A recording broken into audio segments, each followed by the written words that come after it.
भारत माता की जय हो, भारत माता की जय हो, भारत माता की जय हो, वंदे मातरम, वंदे मातरम, वंदे मातरम, वंदे मातरम। महाराजा दारसेन अमर रहे, अमर रहे, महाराजा दारसेन अमर रहे, अमर रहे, कोहली अमर रहे, रूपलोक कोहली अमर रहे, रूपलोक कोहली अमर रहे, अमर रहे। कोहली समाज जिंदाबाद, कोहली समाज जिंदाबाद। भारत माता की जय, भारत माता की जय, महाराजा दारसेन अमर रहे, रूपलोक कोहली रूपलोक कोहली अमर रहे। चलो ये ना अपने इधर खसक जाओ ना, थोड़ा बहुत जगह अरे कमाल इधर हो जाओ, बहुत बड़ा है यार, तो आगे थोड़ा वैसे थोड़ा पंडित जी ऊपर चढ़ जाओ ना, पंडित जी थोड़ा ऊपर चढ़ पिछले थोड़ा सा और पीछे हो जाओ, कमल उधर आ जाओ, सामने आप देखो यहाँ आ जाओ, साथ में इनके साथ में आ जाओ, नीचे वीरू भाई आ रहे हैं, वीरू भाई भी आ रहे हैं, वीरू भाई आ जाओ, वीरू भाई आ जाओ। एक मिनट रुकना बेटा, स्टिल फोटोग्राफ के लिए रुकना है ना। अरे पंडित जी, रूपला कोहली अमर रहे, रूपला कोहली रूपला कोहली जब तक सूरज चांद रहेगा, नाम रहेगा, जब तक सूरज चांद रहेगा, रूपला कोहली नाम रहेगा, जब तक सूरज चांद रहेगा, रूपला कोहली नाम रहेगा।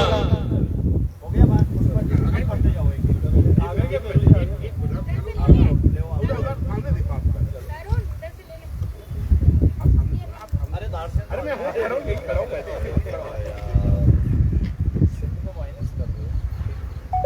भारत माता की जय हो।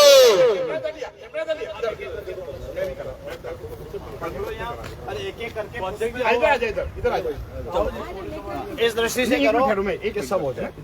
इधर आ जाए, इस साइड आ जाए, इस साइड आ जाओ बेटा, इस साइड आ जाओ, इस साइड आ जाओ। मैं एक एक जन आया, सबकी पुष्पांजलि करते हुए आ जाओ। चलो आ जाओ एक एक करके। हाँ एक एक जन आप करो, उस हिसाब से करो, सब करो। हाँ। करो आप भी करो। हाँ ये बात हुई ना यार,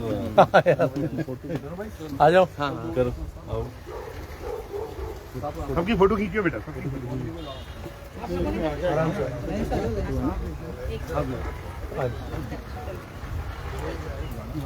लो जी, लो जी। तो इसको मुझे पकड़ो। हाँ आप इधर हो जाओ, इनकी फोटोग्राफ आ जाएगी सबको, नीचे रख देता हूँ। आप भी करो। करो तो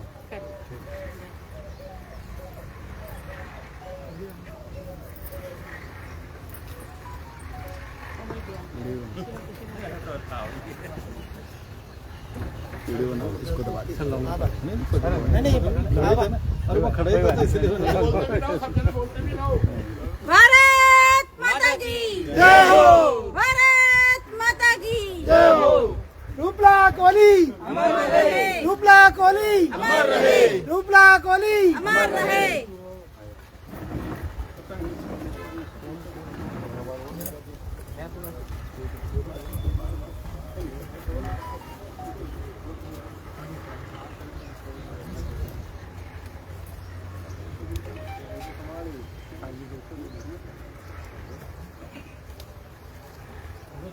हो गया।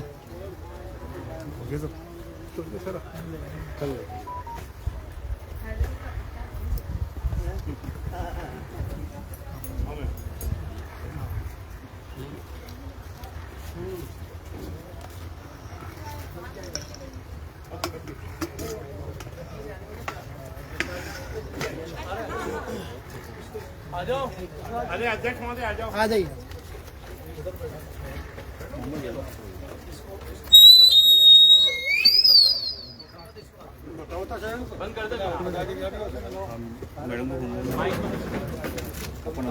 आइए बेटा, इधर लिया कैमरा स्टैंड लिया, तो माइक देना भाई। हेलो हेलो आओ अध्यक्ष महोदय बिराज, ये लगाओ, बैठो बैठो, बस सामने बैठो ना, सामने बैठो, सामने बैठो, इधर आ जाओ, इधर आ जाओ, इधर बैठो, सामने बैठो। आओ वेरू भाई, वेरू भाई इधर आ जाओ।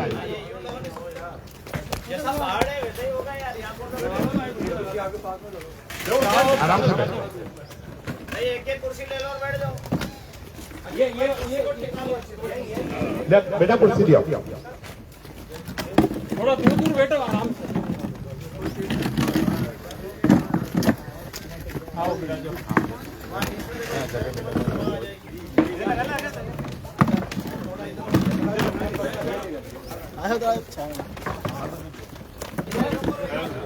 से देखा चट्टान देखिए।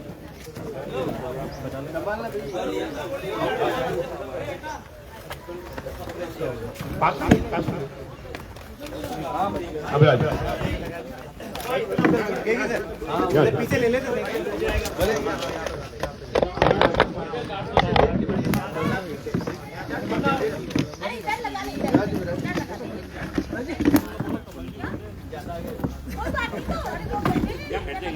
यहाँ पत्थर पे आ जा आराम से।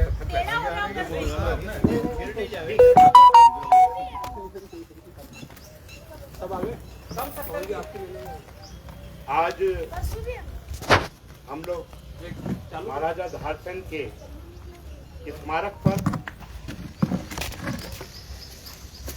सिंध के सपूत वीर रूपलो कोहली की बलिदान दिवस के अवसर पर यहाँ पर एकत्रित हुए। निश्चित रूप से इन शूरवीरों ने देश की आजादी में जो अपनी महत्वपूर्ण भूमिका अदा करी, उस समय सिंध अखंड भारत का हिस्सा था। दुर्भाग्य से 14 अगस्त को जब बंटवारा हुआ तो वो सिंध हमारी भारत की भूमि से अलग हो गया, परंतु वो दर्द वो निश्चित रूप से सभी के मन में है। और रूपला कोहली ने 1859 में जब उनको फांसी की सजा ब्रिटिश सरकार ने दी, उन सब चीजों का वर्णन हमारे सभी अतिथिगण आपको बताएंगे। परंतु आपको बता दें कि धारचंद स्मारक 1997 में बना। उस 97 के अंदर यहाँ पर जानकारी के अनुसार हेमू कालानी जी की मूर्ति उस समय यहाँ पर लगाई गई। समय परिस्थितियां जब जानकारियां हम लोगों के पास में सीमा पार से आने लगी, तो सीमा पार के अंदर हमने यहाँ पर राणा रतन सिंह की 2017 के अंदर मूर्ति की स्थापना करी। पिछले कोरोना काल के अंदर हम लोग कुछ रिसर्च करे थे, लखावत जी वैसा के हाथ में एक सिंध की किताब आई। उस सिंध की किताब के अंदर रूपला कोहली के बारे में लिखा हमने, क्योंकि मेरे को सिंधी अरबी भाषा नहीं आती थी, परंतु अरबी भाषा के अंदर उसका अनुवाद यहाँ के पुराने लोगों से जब कराया तो निश्चित रूप से उसमें जानकारी आई कि रूपला कोहली कौन थे, क्या थे, किस तरीके से थे। मन में एक संकल्प लिया कि किस तरीके से हम लोग यहाँ पर इस जो सिंध की भूमि के अंदर, क्योंकि मिनी सिंध के रूप में अजमेर जाना जाता है, और ये धारचंद स्मारक सिंध का पूरा एक वातावरण प्रदर्शित करता है। जो अभी यहाँ पे बंधु आए उनको भी कहा कि सिंध का नजारा देखना है तो अंदर आप जाके देख सकते हैं। तो निश्चित रूप से इस जगह के ऊपर सिंध के अंदर 3 ऐसे वीरों का जिनको फांसी की सजा दी गई, उन तीनों की मूर्तियां इस स्मारक के ऊपर लगी।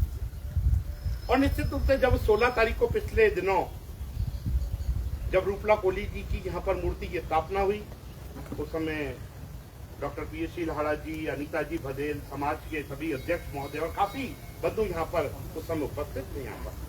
और उस दिन सबसे बड़ी चीज थी कि रूपला कोहली के परिवार के लोग, क्योंकि उनकी जो बच्ची है उनके पति भी यहाँ पर आए थे, उनसे भी हम लोगों को यहाँ पर मुलाकात करने का मौका मिला। निश्चित रूप से इतिहास को यदि हम खंगेलें, क्योंकि हमको इतिहास में ऐसी कई सारी चीजें नहीं पढ़ाई जाती, नहीं जानकारी आती है, परंतु जैसे जानकारी आती है तो उन सब चीजों के ऊपर हम लोग जानकारी के ऊपर काफी कहते हैं। निश्चित रूप से आज श्रद्धा सुमन अर्पित करने के लिए हम यहाँ पर एकत्र हुए हैं। तो मैं निवेदन करूंगा इस मौके के ऊपर अनीता जी भदेल साहब से कि उनको श्रद्धा सुमन अर्पित करते हुए अपने कुछ शब्दों से सभी को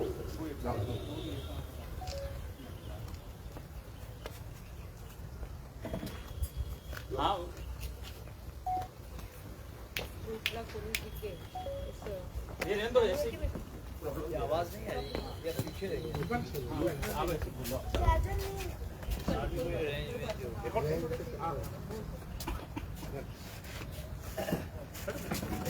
बलिदान दिवस पर आयोजित इस कार्यक्रम में उपस्थित माननीय सखावती जी साहब, शहर के जिलाध्यक्ष पीएससी लाहड़ा जी उपस्थित सभी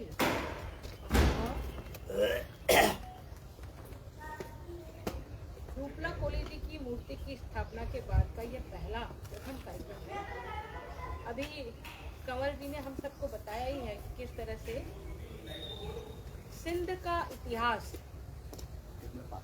हिंद के लोग भी जाने और उस नाते से दाहड़ सेन स्मारक की स्थापना के साथ में, क्योंकि शायद दाहड़ सेन स्मारक की स्थापना से पूर्व में कोई नहीं जानता था कि सिंध भारत के प्रवेश द्वार जिसको कहते हैं, उस सिंध की रक्षा के लिए किस तरह से दाहड़ सेन जी ने और उनके संपूर्ण परिवार ने बलिदान दिया। पर हिंदुस्तान में अपनी जन्मभूमि की रक्षा के लिए बलिदान देने वाले असंख्य सैकड़ों ऐसे वीर पुरुष और स्त्रियां हुई हैं जिनका इतिहास हमें नहीं मालूम। सरकारों ने जो इतिहास हमें पढ़ाया, इतिहासकारों से जो इतिहास लिखाया गया, वही हमने पढ़ा और उसी को हमने जाना। लेकिन चूंकि आज सोशल मीडिया का भी जमाना है और इतिहासकारों से निकल करके अब बहुत सारी चीजें समाज में आई हैं और रूपला कोली जी के बारे में जैसा कंवर जी ने बताया कि किस तरह से अरबी में ये इतिहास में लिखा हुआ है, लेकिन हिंदुस्तान के इतने असंख्य लोगों को नहीं मालूम कि रूपला कोली जी ने भी अंग्रेजों से किस तरह से लड़ाई लड़कर अपने देश की, अपने राज्य की रक्षा के लिए अपने प्राणों को न्यौछावर किया। इतिहास को जानना और समझना सिर्फ इतना ही पर्याप्त नहीं है। इतिहास को जानकर समझकर उससे प्रेरणा लेना और आने वाली पीढ़ियों को उसके लिए तैयार करना। मुझे लगता है कि ऐसे स्मारकों से बहुत अच्छे से हम नई वाली पीढ़ी को, आने वाली पीढ़ी को वो संस्कार, वो जानकारियां दे सकते हैं बहुत आसानी से, जो किताबों में नहीं पढ़ाई जाती। आज भी दाहड़ सेन का इतिहास किसी पुस्तक में नहीं पढ़ाया जाता है, लेकिन अजमेर के प्रत्येक व्यक्ति को ये मालूम है कि अजमेर में दाहड़ सेन स्मारक है, अजमेर में झलकारी बाई का स्मारक है और अजमेर में पृथ्वीराज चौहान जी का स्मारक है। उन स्मारकों से हमें ये ज्ञात होता है कि कैसे हमारे देश की रक्षा के लिए इन वीर पुरुषों ने, महिलाओं ने अपना बलिदान दिया। तो मुझे आज के दिन सिर्फ इतना ही कहना है, आज भी ऐसा नहीं है कि समाज सिर्फ हिंदुस्तान भर में ही है। पिछले कुछ दिनों सोशल मीडिया के माध्यम से मैं समाज के बंधुओं को बताना चाहती हूँ कि एक वीडियो लखनऊ जी विषय मेरे पास आया। वो वीडियो में एक पाकिस्तान की सीनेटर कृष्णा, वो अपना पूरा उल्लेख बताती है उसके अंदर, और वो पीटीआई से चुनी गई। तो मुझे बहुत आश्चर्य हुआ। पहली बार भाई साहब ने जरूर बताया था कि पाकिस्तान में भी कोली समाज के लोग रहते हैं और बाड़मेर के चौहटन में भी 20-25 हजार की संख्या में कोली समाज के लोग रहते हैं। और जब उस सीनेट का मैंने पूरा का पूरा वो वीडियो देखा तो मुझे बहुत आश्चर्य हुआ कि समाज के लोग कहाँ कहाँ बसे हुए हैं, लेकिन हम अपने समाज में से जो लोग इतना वीर गति को प्राप्त हुए, उनके इतिहास को जाने, उनको एक दूसरे को बताएं। तो मुझे लगता है कि ये अवसर है जब हम एक दूसरे को बता सकते हैं और उनसे हमारे आने वाली पीढ़ी को संस्कारित करते हुए प्रेरणा दे सकते हैं। आज के दिन उनके बलिदान के अवसर पर इतना ही कहना चाहूंगी कि उन्होंने जिस जन्मभूमि के लिए, देश के लिए अपने प्राणों को न्यौछावर करा, हमारा भी आज के दिन कुछ दायित्व बनता है। अब तो चूंकि लोकतंत्र है, हमारे चुने हुए जनप्रतिनिधि सत्ता में बैठे हैं, उस तरह का संघर्ष की आवश्यकता नहीं है। लेकिन फिर भी आने वाली पीढ़ी में जिस तरह से देश के प्रति संस्कार कम होते जा रहे हैं, समाज के प्रति भावनाएं कम होती जा रही है, मुझे लगता है कि उन भावनाओं को पुनः उकेरने की आवश्यकता है, पुनः वो संस्कारों को रोपित करने की आवश्यकता है। तभी हमारे उन वीर पुरुषों का जो बलिदान है वो सार्थक होगा। नहीं तो सरकारें तो आती जाती रहती हैं और इस तरह के कार्यक्रम करना, इस तरह के कार्यक्रमों को हाथ में लेना और नई पीढ़ी को संस्कारित करना, ये तो समाज का ही दायित्व है, किसी सरकार का दायित्व नहीं है। आज तो शिक्षा नीति में भी ये संस्कार कहीं ना कहीं छूट गए हैं। इसलिए घर से ही ये संस्कार और समाज से ही ये संस्कार आने वाले हैं। इसलिए विशेष रूप से इसी बात पर हमें जोर देना चाहिए। इतना ही कह करके आज उनको बहुत बहुत अपनी तरफ से श्रद्धा सुमन अर्पित करते हुए उनको नमन करती हूँ और ईश्वर से यही प्रार्थना करती हूँ कि हम भी उनके संस्कारों में से कोई एक दो संस्कार भी लेकर के यदि अपने जीवन में अपनाएंगे तो शायद हम अपना जीवन को धन्य कर सकेंगे। बहुत बहुत आप सबको धन्यवाद कि आप सब लोग इस अवसर पर यहाँ उपस्थित आए। हर वर्ष इसी तरह से हम उपस्थित आते रहें और ये जो संस्कार है ये देने का काम करते रहें, संस्कार डालने का गढ़ने का काम करते रहें। इन्हीं शुभकामनाओं के साथ बहुत बहुत धन्यवाद। अनीता जी ने बिल्कुल निश्चित रूप से बहुत ही महत्वपूर्ण बात कही कि ये अवसर होते हैं आने वाली पीढ़ी को जागृत करने का, आने वाली पीढ़ी को जानकारी देने का। किसी भी महापुरुष की यदि जयंती मनाई जाती है, किसी महापुरुष का बलिदान दिवस बनाया जाता है, निश्चित रूप से हम जब करंट में यहाँ पर जहाँ पर रहते हैं, जिस समय में हम गुजर रहे हैं, हमारे अंदर निश्चित रूप से भाव आते हैं और निश्चित रूप से अपने मन में उस समय के ऊपर संस्करण को देखने का मौका मिलता है। और निश्चित रूप से आने वाला जो समय है वो ऐसा समय है कि आने वाली पीढ़ी को जानकारी मिले, क्योंकि नई पीढ़ी इन सब चीजों से दूर है। उनको इस तरफ लाना है, देशभक्ति की भावना जगानी है, मातृभूमि के प्यार के बारे में जानकारी देनी है। निश्चित रूप से मैं अध्यक्ष महोदय से निवेदन करूंगा इस मौके पे अपने श्रद्धा सुमन अर्पित करें।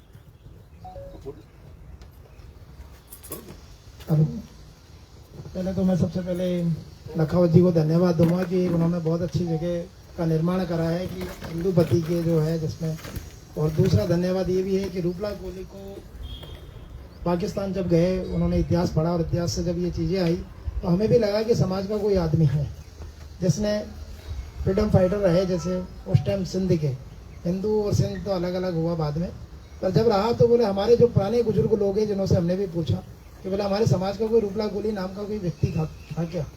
तो जो लोग शुरू से रहे या इतिहास से जुड़ाव रहा तो उन्होंने बोला हाँ भाई अपने समाज में ऐसे नाम के व्यक्ति थे, पर उसका कोई उल्लेख हमारे पास नहीं था सामाजिक स्तर पर। बाद में जब ये पता चला और जब कौर प्रकाश जी ने हमें मीटिंग में बुलाया डॉक्टर साहब के द्वारा, जब लगा कि सामाजिक स्तर पर कुछ ना कुछ काम हो रहा है और एक बहुत बड़ा प्रयास रहा और पूरा समाज उसके लिए धन्यवाद है। पर थोड़ा सा एक हमने अनुरोध करा था सामाजिक स्तर से, मैंने जिलाध्यक्ष होने के नाते, कि रूपलाल कोहली जी का नाम अपनी जगह सही है जो इतिहास में लिखा हो, पर हमने एक थोड़ा सा क्वेश्चन था हमारा कि ब्रैकेट में इसको कोहली भी लगा दिया जाए तो थोड़ा सा अच्छा लगेगा कि हमारे लोगों को थोड़ा सा, कुछ लोग हैं हमारे जो नहीं मान रहे कि ये कोहली थे, ये यानी हमारे समाज में जैसे दो फाड़ हो जाती तो कुछ लोगों की मान्यता है, जिन्होंने नेट वेट पर भी देखा तो उसमें कोहली नहीं लिखा हुआ था तो बोले वो तो सिंधी थे, बोले जबरदस्ती ये कोहली बना रहे हैं उसको, ऐसा चल रहा है। तो थोड़ा सा मेरा अनुरोध पहले भी था और मैं वापस भी अनुरोध कहना चाहूँगा कि उसको ब्रैकेट में कोहली लगा जाए। कौर प्रकाश जी ने मीटिंग में और हमारे लोगों की जो शंकाएं थी वो भी दूर कर दी, फिर भी लोगों की मान्यता है कि बोले ऐसा नहीं होना चाहिए। तो थोड़ा सा मेरा अनुरोध है कि इस पर ब्रैकेट में कोहली और लगा दे तो ज़्यादा अच्छा रहेगा। इस अवसर पर आपने हमें सबको बुलाया, हमारे समाज के सभी बंधु आए, उसके लिए सभी को धन्यवाद। निश्चित रूप से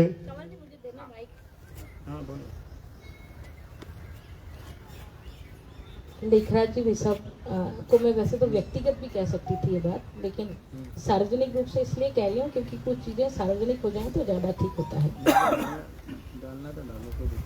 देखिए समाज में हर प्रकार के लोग होते हैं, है ना। कुछ पक्ष के लोग होते हैं, कुछ विपक्ष के लोग होते हैं। विपक्ष के लोगों को अपनी बात कहते रहना चाहिए। यदि हम ही उनकी विपक्ष की बात को बार बार कहेंगे, क्योंकि इतिहास तो आप और मैं नहीं बदल सकते, है ना। इतिहास जो है वही रहने वाला है। और दूसरी बात, जिन लोगों को सिंध का इतिहास नहीं मालूम है उन्हें रूपलाल कोहली जी का इतिहास कैसे मालूम हो सकता है। जिनको नहीं मालूम है वही इस प्रकार का प्रश्न उठा सकते हैं। और स्थापना करना तो हमारा काम है। यदि 50 लोग कहते हैं कि रूपलाल कोहली जी कोहली थे और एक व्यक्ति कहता नहीं था, तो कहने दो ना, उस एक व्यक्ति की बात को कौन सुनने वाला है। तो हम उसके कहने से हम अपनी बात को कितना जोरदार तरीके से कहते हैं, कितनी संख्या में कहते हैं। आज के बाद मुझे लगता है कि ये प्रश्न नहीं उठना चाहिए, और जिनको उठाना है वो अपनी ताकत से उठाए। वो ज्यादा ताकत से उठा पाएंगे या हम ज्यादा ताकत से उठा पाएंगे, क्योंकि हमारे पास तो ऐतिहासिक प्रूफ है, हमारे पास ऐतिहासिक सत्य है। यदि उनके पास ऐतिहासिक सत्य है तो वो निकाले। इसलिए मेरा कहना है कि आज की बात सार्वजनिक मन से इस प्रकार की बात नहीं होनी चाहिए।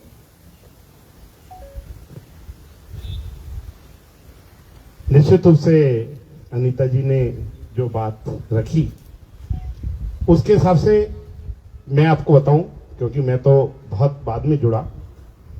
महाराजा धारचंद का जिस समय स्मारक बन रहा था तब सिंधी समाज के कई व्यक्तियों ने ये बात प्रश्न उठाया था कि महाराजा धारचंद कौन थे और किस तरीके से थे।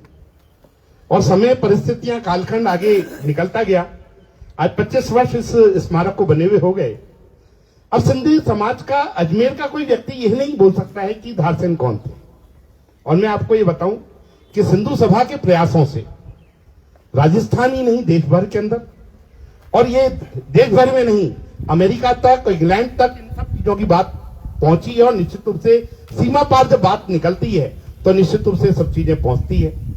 कुछ इतिहास, जैसा नीता जी ने पहले बताया कि कुछ इतिहास में कुछ जानकारियां नहीं थी, जैसे कि उसका सीधा उदाहरण है। मैं आपको उस दिन भी उदाहरण दिया, तो मैं आपको ये उदाहरण, क्योंकि बात सार्वजनिक हुई है, कि मैं आपको बता दूं, हमारे देश के सर्वोच्च पद के ऊपर पहुंचने वाले राष्ट्रपति माननीय, सम्माननीय कोविंद साहब जब पहुंचे तो उन्होंने कहीं कोली शब्द नहीं लिखा। मैं आपको सिर्फ एक शब्द के ऊपर बताना चाहता हूं, फिर बाकी जैसा कमेटी डिसाइड करेगी उन सब चीजों से रहेगा। परंतु जब इतने बड़े पद पे जाने वाले व्यक्ति ने नहीं किया, समाज निश्चित रूप से उन सब चीजों की वर्किंग को जोड़ता है। सरनेम्स होते हैं, हमारे कृष्णानी भी होते हैं, हमारे भाटिया भी होते हैं, हमारे शर्मा भी होते हैं। और आपको बता दूं, जैसा कि बात पहले भी निकली थी, सिंधी कोई जाति नहीं है, सिंधी एक लैंग्वेज है, जो सिंध से आने के बाद यहाँ पर कई परिस्थितियों के अंदर सब एकत्रित हो गए, सब चीजें हो गई, वो वर्किंग अलग है, परंतु सभी जाति बिरादरी हैं, ये सब चीजें। चलो सब चीजों के ऊपर आगे बात करेंगे। निश्चित रूप से मैं अभी इस अवसर के ऊपर निवेदन दूंगा हमारे अध्यक्ष महोदय भारतीय जनता पार्टी के प्रिय श्री लिहाड़ा साहब से कि कृपया अपने विचार प्रकट।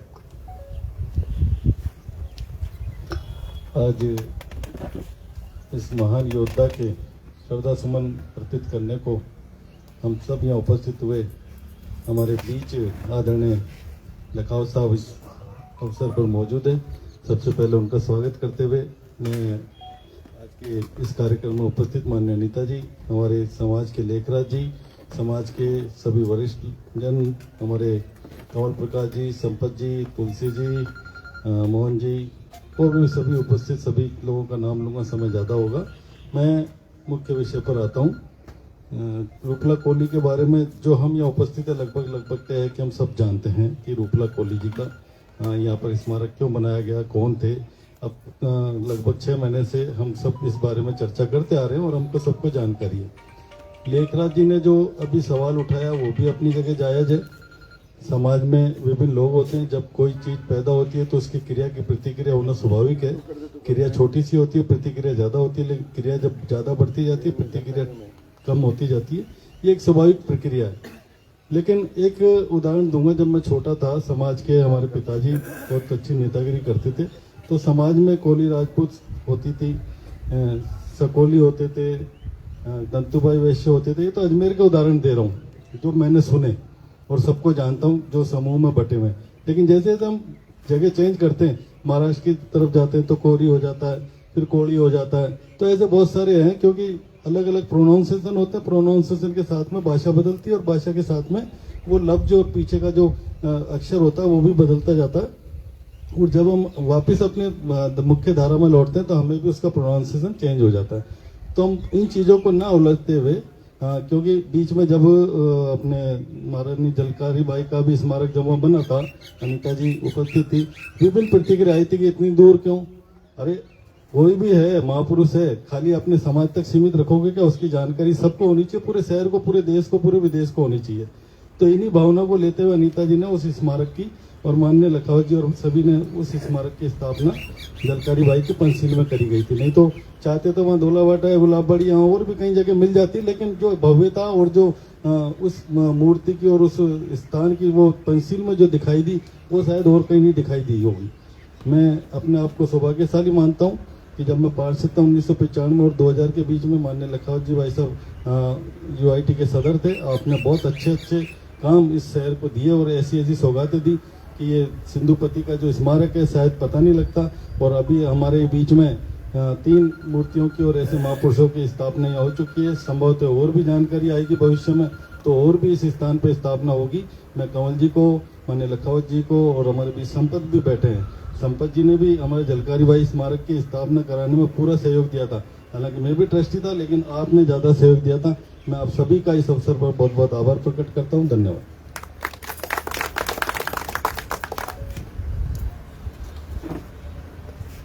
निश्चित रूप से डॉक्टर साहब ने जिन विषयों के ऊपर चर्चा करी है, मैं दोबारा उन सब चीजों के ऊपर विषय के ऊपर नहीं आता हूं। और निश्चित रूप से इस स्मारक की जो परिकल्पना हुई और इन तीनों मूर्तियां ही नहीं, यहाँ पे झूलेलाल जी की मूर्ति भी लगी हुई है, संत कंवरराम जी की मूर्ति भी लगी हुई है, गुरुनानक साहब का भी पत्र लगा हुआ है। और निश्चित रूप से इस स्मारक पे बहुत सारी जानकारियां, महत्वपूर्ण जानकारियां यहाँ पर उपलब्ध हैं। मैं इस जिस 1997 में 95-97 के बीच में जो भाई साहब यहाँ पर चेयरमैन रहे, उस दरमियान इन सब चीजों को बनाने का किया और वो सतत प्रक्रिया सिर्फ वहां पर इस स्मारक को बना के छोड़ देने की नहीं थी। और इस स्मारक को बनाने के बाद में इसके अंदर दिन प्रतिदिन किस तरीके से भव्यता है उसकी मन में चिंता करने का विषय भी उनके रहता है कि किसी भी तरीके से यदि कोई चीज बनी है तो सिर्फ यही नहीं रहे, आने वाली पीढ़ी को किस तरीके से उन सब चीजों को उस चीज पहुंचे, उसको सारी चिंता करने वाले। मैं औकार सिंह जी लखावत साहब से निवेदन करूंगा कि इससे अपने श्रद्धासुमन अर्पित करें। माननीय नेताजी डॉक्टर हरा जी, कोली समाज के माननीय अध्यक्ष महोदय, संपत जी, कमल जी और सारे यहाँ विराजे हुए महानुभावों और देवियों, मैं आज के इस अवसर पर स्वतंत्र वीर, स्वतंत्रता सेनानी, वीरव्रती, परम देशभक्त रूपला जी को अपनी ओर से श्रद्धांजलि अर्पित करता हूँ और श्रद्धा सुमन अर्पित की है मैंने भी।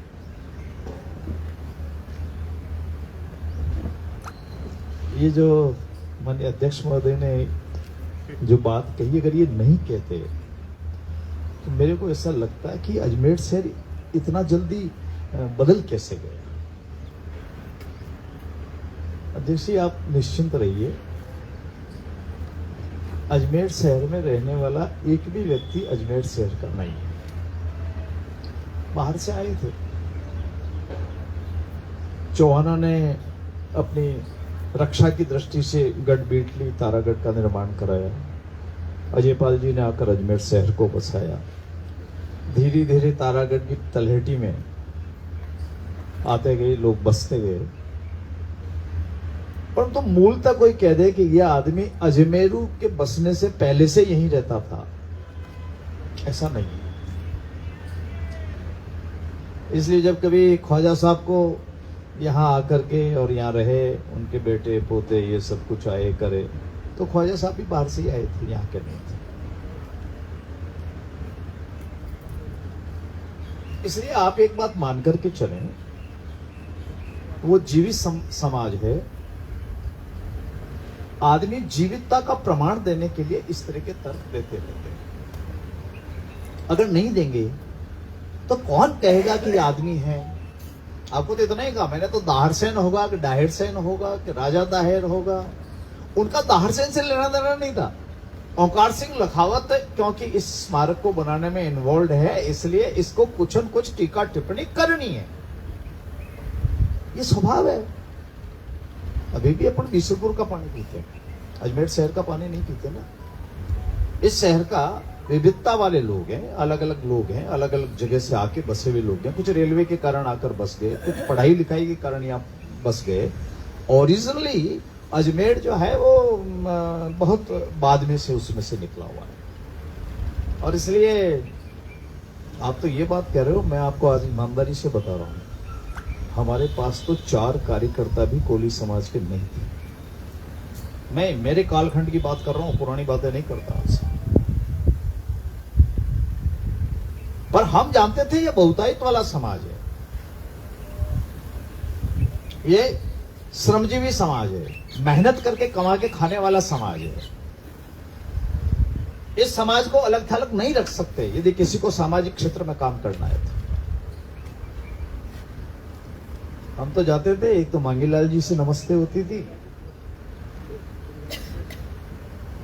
बाद में होते होते डॉक्टर सोनारिया तो हमारे पीरियड में आए थे ही नहीं कोई।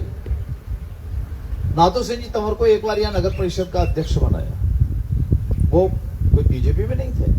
चिरंजीव लाल जी हमारे बहुत बड़े नेता थे, उनका नहीं उपाध्यक्ष मैं बन जाऊंगा, अध्यक्ष इनको बनाना। नाथू सिंह जी तंवर यहाँ अध्यक्ष बने आपके समाज के, सेंट पॉल से आगे उनका स्कूल चलता था। आप ये मैं आपके समाज को कहना हो तो कह देना, सृष्टि बदल जाएगी, चांद और सूरज उगना बंद कर देंगे तो भी हम कोली समाज का पीछा छोड़ने वाले नहीं है। कोली समाज को अपने साथ मिलाकर, अपने समाज का अभिन्न अंग बनाकर हम अजमेर में काम करने वाले लोग हैं। ये सत्ताएं आती हैं जाती हैं, वोट पड़ते हैं नहीं पड़ते हैं, आएंगे जाएंगे, परंतु इस समाज इस देश के लिए एक अभिन्न अंग है। और इसलिए ये राजा दाहिर सेन की कोई मेरे से मांग थोड़ी की थी, किसी ने ज्ञापन थोड़ी दिया राजा दाहिर सेन का स्मारक होना चाहिए, किसी ने कोई नहीं आया मेरे पास, कोई कभी नहीं आया। ये तो मैं कहीं प्रवास करते करते 83 में चारण संस्थान के प्रवास के लिए कहीं गया, मुझे कहीं कोई किताब मिली, मैंने उस किताब को पढ़ा, उस किताब को पढ़ने के बाद जहन में उतार लिया। तो मैं आपको भी कहता हूं, आप यहां आकर पुष्पांजलि अर्पित करके घर जाके अपने दिल को बदला मत करो। अपने जहन में, अपने हृदय में कुछ स्थान रखो जिसके अंदर कुछ महत्वपूर्ण बातें होनी चाहिए, कुछ महापुरुष होने चाहिए। ये कोई सामान्य महापुरुष नहीं है, देश की आजादी की लड़ाई है। कोई अपने खेत और खलिहान का झगड़ा नहीं था, पड़ोसी के प्लॉट का झगड़ा नहीं था, कोई धन और दौलत का झगड़ा नहीं था। हिंदुस्तान को आजाद कराने के लिए कौन आगे आएगा? अच्छे अच्छे लोग तो सर साहब और राय बहादुर साहब की डिग्रियां लेकर के और खिताब लेकर के अपने अपने घरों में बैठे हुए अंग्रेजों को माला पहनाने जाया करते थे। मैं अभी 7-8 दिन पहले ही इसको पढ़ रहा था, जब यहां पर इंग्लैंड के, ब्रिटेन के राजा थे, उनके राज्य सिंहासन जो है, एडवर्ड जो है, उनके राज सिंहासन के लिए उनकी वर्ष मना रहे थे उस दिन को। तो यहाँ के जो वाइसराय थे, उस वाइसराय ने सारे राजाओं को एक चिट्ठी लिखी, अरे भाई आप तो श्रमजीवी लोग हो, मेहनतकश लोग हो, आप तो कोई रियासत के यहाँ अजमेर में राजा नहीं बन के आए, आप तो वो हैं जो रोज कमाते हैं, रोज खाते हैं, अपने हाथ से कमा के खाते हो। आपके पास दुनिया का धन नहीं आया, कभी कहीं लूट के नहीं लाए आप कहीं से धन। और आप आश्चर्य करोगे, 100% राजाओं ने उस दरबार में जाने के लिए हां भर दी कि हम आ रहे हैं किंग एडवर्ड के राज्याभिषेक के अवसर पर उसका समारोह मनाने के लिए। ये खरवा के गोपाल सिंह जी, अर्जुन लाल सेठी, केसी सिंह बारट, ये स्वतंत्रता संग्राम सेनानी मिले, कहने लगे मेवाड़ का महाराणा भी चलाया जाएगा, या महाराणा प्रताप का नाम लेके हम आजादी की लड़ाई लड़ते हो, फिर किसका नाम लेंगे? इन सब ने मिलकर कहा कि वो मेवाड़ का महाराणा भी रवाना हो गया, वो भी सरेंडर हो गया अंग्रेजों के सामने। कौन क्या करे? तो केसी सिंह जी को कहा आप तैयार करो। अरे उन्होंने कहा तो रेल रवाना हो गई, स्पेशल रेल, किसको तैयार करूंगा? वहां से घोड़े दौड़ाए। ये भीलवाड़ा के पास एक सरेरी स्टेशन है, उस सरेरी स्टेशन पर गए, ट्रेन वहां तक स्पेशल ट्रेन पहुंची, वहां उसको रुकवाया। उन्होंने चेतावनी की चूंटी, हमारे पढ़ाए जाते थे पाठ्यक्रम में पहले, वो दोहे लिखे और कहा तुम किसका वंशज है, कहां जा रहा है? सारा हिंदुस्तान क्या करेगा अगर मेवाड़ का महाराणा सरेंडर हो जाएगा? तो आजादी के दीवाने जो लड़ाई लड़ रहे हो कैसे लड़ेंगे? तो वो दिल्ली तो चले गए और अंग्रेजों के उस एडवर्ड के कर्जन के जो बुलाए हुए दरबार था, उस दरबार में नहीं गए और वापस लौट के आ गए। तो साहब ये रूपला कोहली उन लोगों में से है जिन्होंने अंग्रेजों के सल्तनत को स्वीकार नहीं किया। क्या छोटा सा जवान आदमी था, सामान्य घर में पैदा हुआ, मेहनत मजदूरी करने वाले घर में पैदा हुआ। इनका कोई राज जा रहा था क्या? मैं कहता हूं कि साहब कोई अंग्रेज रह भी जाते तो इस रूपला कोहली की कौन सी जमीन ले रहे थे वो? परंतु देशभक्ति और स्वाभिमान, अपनत्व सत्व क्या होता है, उस लड़ाई को लड़ने के लिए, आजादी की लड़ाई में सम्मिलित हुआ। अंग्रेजों की खिलाफत शुरू की, एक स्थान से दूसरे स्थान तक गए, जो आजादी की लड़ाई लड़ने के तरीके थे वो सब अपनाए। अंग्रेज लोग पीछे पड़े हुए थे, गिरफ्तार कर लिया, मुकदमा चला। आज के दिन 1859 में फांसी की सजा दी। माफ कीजिएगा साहब, पैसा तो कईयों के पास हो सकता, बंगला भी हो सकता, धन भी हो सकता, उनके पास अच्छी गाड़ी हो सकती, 20-30, 40 लाख, 50 लाख, पर रूपला कोहली की विरासत नहीं हो सकती, रूपला कोहली नहीं हो सकता उस घर के अंदर। रूपला कोहली कोई सामान्य तरीके से पैदा हुआ, सुभाष चंद्र बोस कोई सामान्य तरीके से पैदा हुआ, भगत सिंह कोई सामान्य तरीके से पेश हुआ। यह सवाल चंद्रशेखर के लिए तो कोई नहीं पूछता, ये बात भगत सिंह के लिए तो कोई खड़ा होकर के नहीं पूछता। दिक्कत यह है कि ये मूर्ति कब लगी और किसने लगाई। कुछ लोगों की मानसिकता है कि इस देश में हम ही पैदा हुए, नहीं तो दुनिया पैदा ही नहीं हुई, इसलिए दूसरा आदमी को ठीक ठाक दिखता तो भी उसके पीछे पड़ जाते हैं। ये रूपला कोहली ने भ्रम तोड़ा कि देश की आजादी की लड़ाई के अंदर हम अंग्रेजों की जय जयकार करने वाले लोगों में समाज नहीं था, बल्कि अंग्रेजों को भगाने के लिए हथियार उठाए और अंग्रेजों के खिलाफ विद्रोह किया। अंग्रेजी सत्ता को उखाड़ फेंकने के लिए सम्मिलित जो टोली बनी, उनमें रूपला जी कोहली उसमें से एक सम्मिलित थे। और इसलिए जब मैंने ये बाहर से इनका स्मारक बना, तो आप माफ करना है, काय की चिंता करते हो अध्यक्ष जी, मैंने तो इतनी बातें सुनी है कि मैं उस पर 100 किताब में लिख सकता हूँ, आपको बताऊं। फिर भी हमने कभी अजमेर के बारे में पॉजिटिवनेस क्या होती है, हम हमारा काम करें, वो अपना काम करेंगे। इसलिए आपको तो मैं तो अंग्रेजी में लिखवा देता हूँ, आपको तो उर्दू में और लिखवा दूं, सिंधी में लिखवा देता हूं, परंतु सब अध्ययन और रिसर्च के बाद में जो नाम आया, नाम भी अपभ्रंश होते गए ना। इस कालखंड के अंदर नाम भी धीरे धीरे इंप्रूव होते रहे, उच्चारण से नाम लिखने लगे। अब ल लिखते हैं और जो ही उसके नीचे बिंदी लगाते हैं, एक तो कोली हो गया, एक जो ही बिंदी लगाएंगे वो कोड़ी हो गया। शब्द एक अलग है और वो राजस्थानी में और कहीं नहीं, राजस्थान और सिंध के इस थार पार करके इलाके में, देश में और कहीं भी नहीं बोला जाता। तो इस शब्द का जो उच्चारण है, इसलिए कोई दिक्कत नहीं, आप अपने भाषण में जो आपको श्रेष्ठ लगे वो बोलो, पर अपना रूपला उसमें होना चाहिए। ये हमारा तो इतना ही कहना और कुछ नहीं कहना। और इसलिए ये जो यहाँ उनकी मूर्ति लगी, मूर्ति लगने से पहले भी हमने कोई बहुत ज्यादा लोगों से चर्चा नहीं की। मेरी गारंटी की बात, अगर हम इस शहर में चर्चा करते तो लोग डेमोन्स्ट्रेशन करने भी आ जाते, अरे यार रूपला कोहली कौन है, हमारे तो यहाँ कोई भी नहीं हुआ। कारण कि वो नहीं लगा रहे हैं, लगाने में उस समय अनिता जी होंगी, ये होंगे बैठे हुए लोग थे। इसलिए इस संसार में एक वृत्ति है, समझने। राजा रामचंद्र का विरोध नहीं किया क्या लोगों ने, वो एक एरिया था ना, ये सीता का तो पता नहीं वहां जाकर के रह के आई थी, कैसी कैसी सीता को बेचारी को वनवास करवा दिया। तो जो राम जी को जिसने नहीं छोड़ा, आप सोचो वो आपको छोड़ देंगे क्या, कहीं नहीं छोड़ने वाले हैं। तब भी ऐसे ही लोग थे। इसलिए ये आजादी के दीवाने के लिए हमारे घर घर में मूर्ति लगे, घर घर में उनके सामने दिया जलना चाहिए, इनके दिवस मनाए जाने चाहिए। और इनके दिवस जब हम मनाने लगेंगे तो हमारी संतानें वैसी पैदा होगी। हमारे को देश भर के हैं, ये केवल हमको लिमिटेड नहीं करना। मैं तो आज आपसे कह रहा हूँ, अगर कोली समाज ये कह दे कि हमारे नहीं थे, तो दूसरे 100 आदमी टेंडर भर के आ जाएंगे कि हमारे समाज का घोषित कर दो, सब फ्रीडम फाइटर को हमारा उसमें से है। आप चिंता मत करो, मैं इस बात की चिंताएं बहुत थोड़ी करता हूँ, इन सब चीजों में बहुत ज्यादा उलझता नहीं। और मैं चिंताएं करता था, अजमेर में रह भी नहीं पाता, ईमानदारी से आपको बताता हूँ। मेरे सारे मित्र जानते हैं, ये नेकी कर कुएं में डाल, अगले गाँव जा, क्या बेकार बातें हैं। और इसलिए हम सबका सौभाग्य है आप इतने आए और बढ़े, संख्या बढ़ाएं, आने वाले मेहमानों को दिखाएं, आने वाले रिश्तेदारों को यहाँ लेके आए। मैं ये कहता हूं कि यहाँ का जैसे 4 लोग हमारे साथ थे ना, आज कितने हो गए? आज चौथी बार एमएलए हो गई अनिता जी, चेयरमैन हो गई थी, अभी आपकी मेयर और हो गई। माफ करना भाई साहब, हम तो नमस्ते करने वाले नहीं थे, उससे यहाँ तक बढ़ गए। जिस दिन आपने तय कर लिया कि रूपला कोहली घर घर जाना चाहिए, उस दिन हिंदुस्तान के हर घर में पहुंच जाएगा। ये सामर्थ्य तो आप जगह,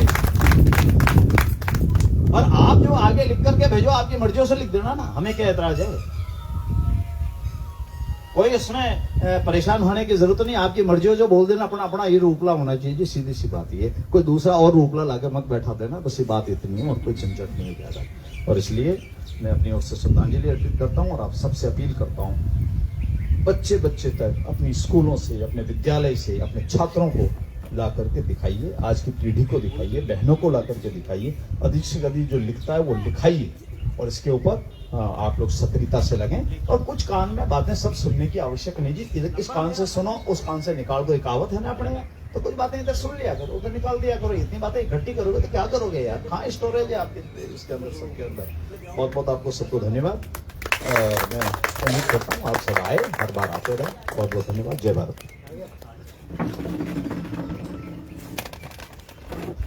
निश्चित रूप से ये पृथ्वी अपनी स्थान पर घूम रही है, अपनी धुरी पे घूम रही है। हम लोग सब उस पृथ्वी के ऊपर एक मुसाफिर की तरह चढ़ते हैं और उस मुसाफिर की तरह नीचे उतर जाते हैं।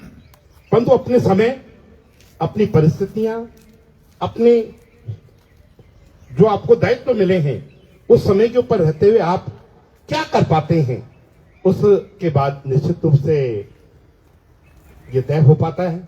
लखनऊ जी हमने बहुत व्याख्यान तरीके से आप सब चीजों को बताया है और निश्चित रूप हम कोशिश यही करेंगे कि जो आपने बात कही है उनको हम अपने जहन में कैसे पहुंचाएं। रूपला कोहली किस तरीके से घर घर पहुंचे, वो वीर किस तरीके से घर घर पहुंचे, उसके अलावा उनके लिए हम लोग किस तरीके से संगोष्ठियां कर सकते हैं, उसके लिए नई पीढ़ी को स्कूलों में जाकर हम लोग क्या पढ़ा सकते हैं। दीदियां हम लोगों के साथ 3 दीदियां और हैं अनीता जी के अलावा, इन तीनों दीदियां कहाँ स्कूल पास में हैं, उन स्कूलों में जाकर रूपला कोहली के बारे में बताएं। आप जिस क्षेत्र में रहते हैं जहां चर्चा करते हैं, उन चर्चा के अंदर रूपला कोहली का नाम आना चाहिए, झलकारी भाई का नाम आना चाहिए। जब झलकारी भाई का नाम आएगा, रूपला कोहली का नाम आएगा, तो हमारा यश, हमारी जो कीर्ति और हमारे अंदर जो स्वाभिमान है उसके अंदर खुद बढ़ोतरी होगी, ऐसा मेरा मानना है। निश्चित रूप से आप आए, मैं निश्चित रूप से आज पूर्व उप महापौर संपत जी सांकला साहब से निवेदन करूंगा, कृपया सभी का धन्यवाद अर्पित करें। जो समारोह समिति से जुड़े हुए बंधु हैं वो इस कार्यक्रम के बाद में 5 मिनट के 10 मिनट के लिए यहाँ पे रुकेंगे, उसके बाद यहाँ से जा सकते। दार्शन समारोह से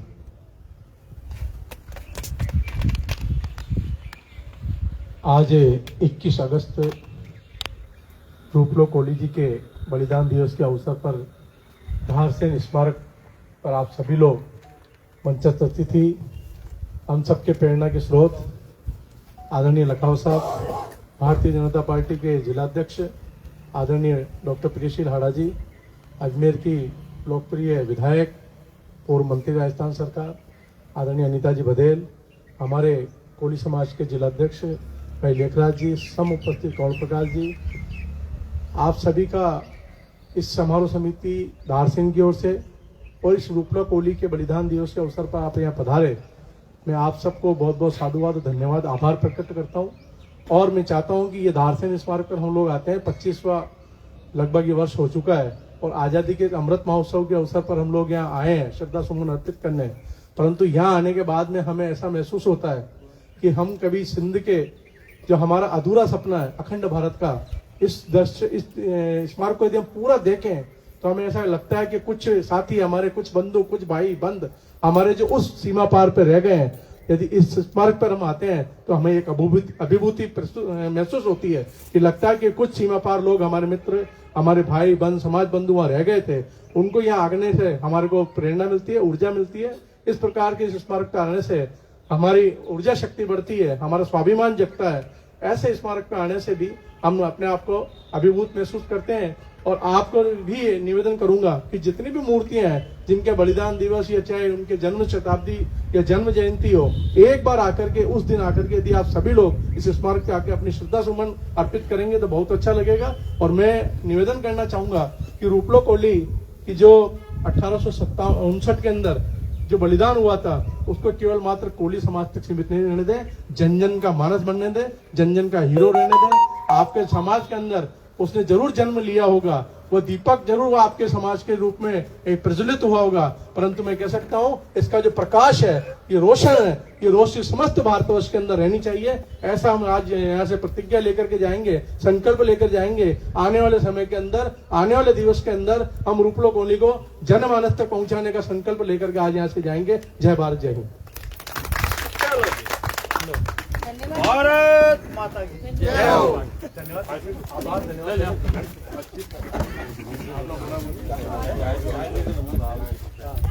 ठीक ही है ना? अच्छा तेरे यहाँ से आए क्या, तो एक घूंट डाल दे यार। मुझे आजकल दिखते ही नहीं हो, कौन से देश में जा रहे हो यार? लो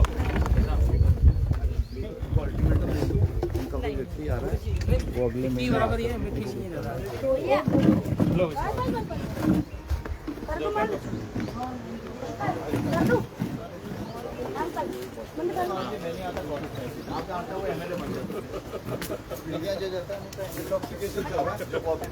बहुत सारे बाईपास इसलिए जाते हैं।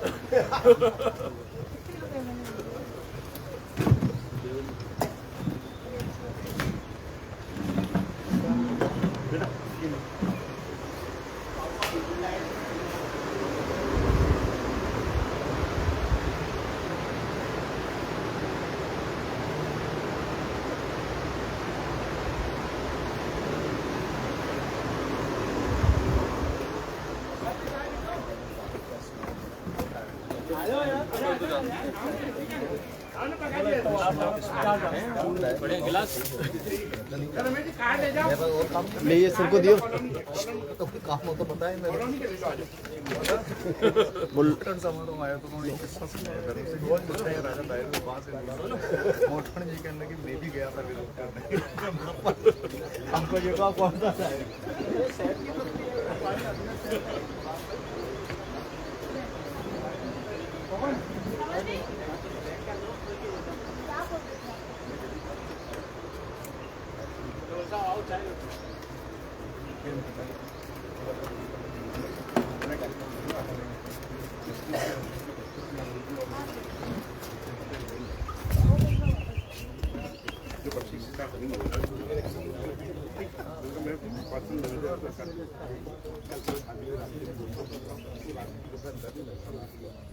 कार्ड ले लेना जिन्होंने नहीं लिए।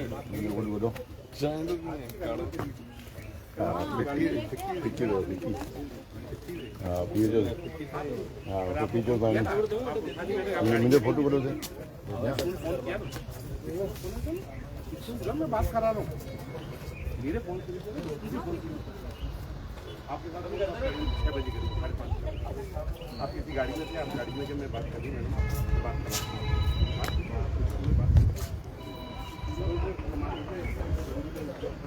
करा मैंने अनिता जी को मैंने कहा बात जी उन्होंने वहाँ लिखा थी तो बात हुई, मैंने बोल दिया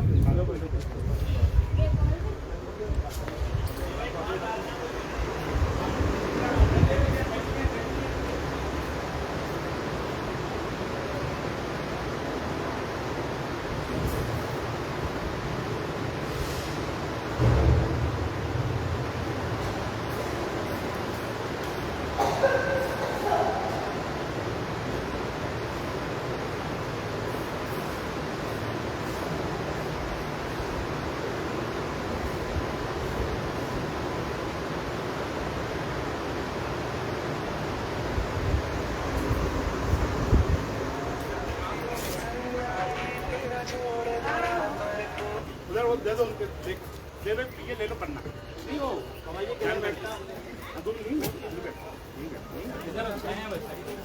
फटाफट नहीं आराम से आप लोग बैठो ना, कल आपको भी आना है। 25 तारीख का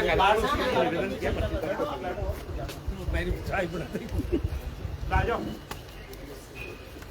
आ जाओ गुरु जी आ जाओ आ जाओ। 25 तारीख को सुबह 9 बजे का कार्यक्रम आओ जुड़ाओ और हमें भी